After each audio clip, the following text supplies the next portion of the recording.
Welcome to the Crypto Teacher. And guys, I come back with that video just to make you think. And guys, we saw Biden meet with Jerome Powell. And he said out his own mouth that he's going to allow the Fed do what they need to do to stop inflation. And we all know the Fed created the inflation by printing all this money.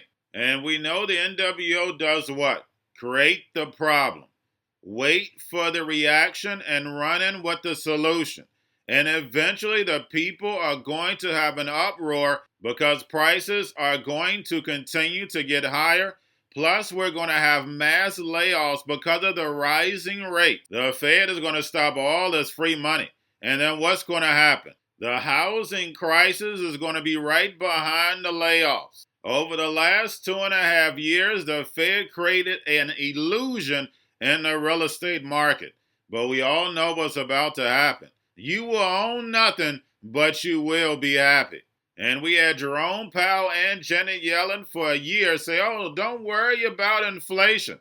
There's nothing to worry about. We have it under control. We have the tools. But guys, they were setting it all up so they could destroy this economy. And now we're seeing the rise of China and Russia, plus the BRIC nations. America to Babylon will fall, and the rise of China, the dragon, with that digital yuan backed by that digital SDR, along with the robots, algorithms, and drones, and the sheep are going inside the metaverse. And remember, the Crypto Teacher told you because he knows. When it comes to the New World Order, it's all planned out. You have a wonderful day.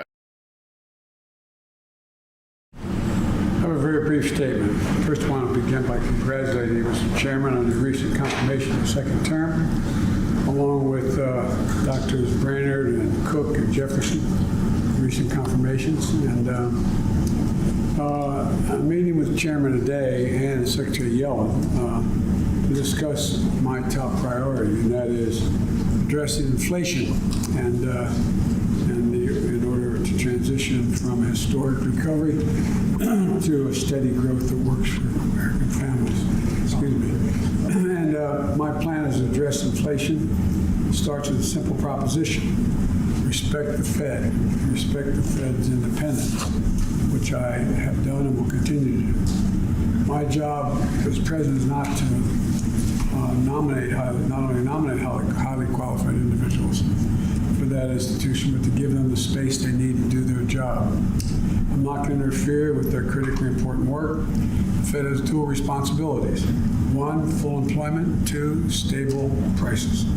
Chair Powell and other leaders of the Fed have noted at this moment they have a laser focus on addressing inflation, just like I am. And with a larger complement of board members now confirmed, I know we'll use those tools in monetary policy to address the rising prices for the American people. So I look forward to Chairman Powell's continued leadership at the Fed, and I look forward to the Senate considering my final nominee to the board, Michael Barr, in the near future. And that's why we're meeting, folks, and thank you for coming in. Thank you very much. Certainly, as the president says, inflation is the #1 domestic economic problem facing the United States right now. But it wasn't just the president who got it wrong a year or so ago. I want to play for you what you said about inflation last year. Listen to this. Is there a risk of inflation? I think there's a small risk, and I think it's manageable.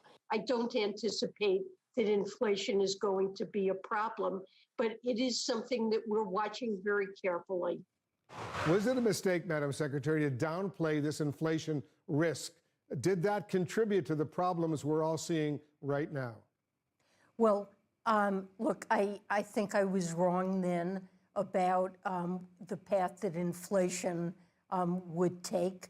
As I mentioned, there have been unanticipated and large shocks to the economy that have boosted energy and food prices and supply bottlenecks that have affected our economy badly that I at the time didn't fully understand. But we recognize that now.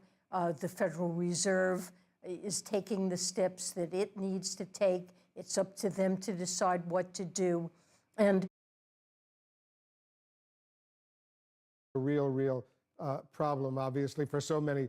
But let me just follow up. You say you were wrong in your assessment of inflation a year or so ago.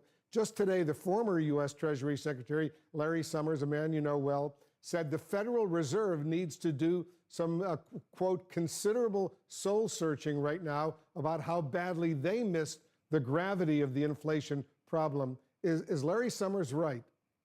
Look, I'm not going to comment on the Fed's policies. Chair Powell has made clear that he has every intention and believes, as I would, that the Fed has the tools to bring inflation down, and that's his focus. We're going to a different economy, and we're going to be learning more about that as we go. But clearly, we're learning that things can be done from remote locations. We're learning that technology can replace people even more than we thought. We're not going back to the same economy. We're recovering, but to a different economy, and it'll be one that is more leveraged to technology. And I worry that that is going to make it even more difficult than it was for many workers. In Silicon Valley, and my friends who work in technology know that what we did to the manufacturing workers, we are now going to do to the retail workers, the call center workers, the fast food workers, the truck drivers, and then even bookkeepers, accountants, insurance agents, lawyers, and on through the economy. So what happened to the manufacturing workers is a very clear sign. This effort. And China has big plans for this. They intend to seed their digital yuan into the global environment by giving it away to visitors at next winter's Olympics. When they arrive at the airport, they're going to get yuan digital wallets. They're going to receive digital yuan. They're going to use it throughout their visits to Beijing, and then they're going to take it back to their home countries. They see this as a huge advantage. Why? Because who controls the underlying protocols, who controls the underlying standards of the future of money will control the future of money.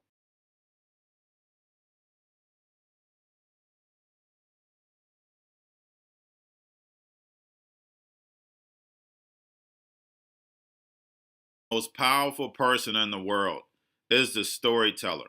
The storyteller sets the vision, values, and agenda of an entire generation to come. Steve Jobs. And guys, you know I truly believe in this. When you look at the New World Order, they're the storytellers. And that's the reason why I wrote my New World Order book. But guys, now it's time to change the current generation. And I wrote 3 kids' books. You know, I love the Trinity because I understand the power that's in it. So I have 3 books. We have an opportunity to change the generation, to educate, not just me, but I want to show you that I take action on a daily basis. And I want you to take action on a daily basis. Whether it's your job, whether it's in your community, we have an opportunity right now to educate the masses. I posted this on my Twitter account. Please share, but this is a short clip of the 3 books. There's going to be a clothing line and action figures. Please get these books for your kids, nephews, cousins, friends, so therefore we can start the re-education now. Because as we see, the 4th Industrial Revolution foundation is definitely here. Robots, algorithms, drones, taking humanity out the picture. We have to re-educate. But let's get into the video. Part 1. King Joshua and Grandma Tam save the village. Part 2. King Joshua and Grandma Tam save New York. From COVID Stories 3. Part 3. King Joshua and Grandma Tam goes to China. It's mandatory to get part 1, part 2, and part 3 of this series. It's time to re-educate Generation Z.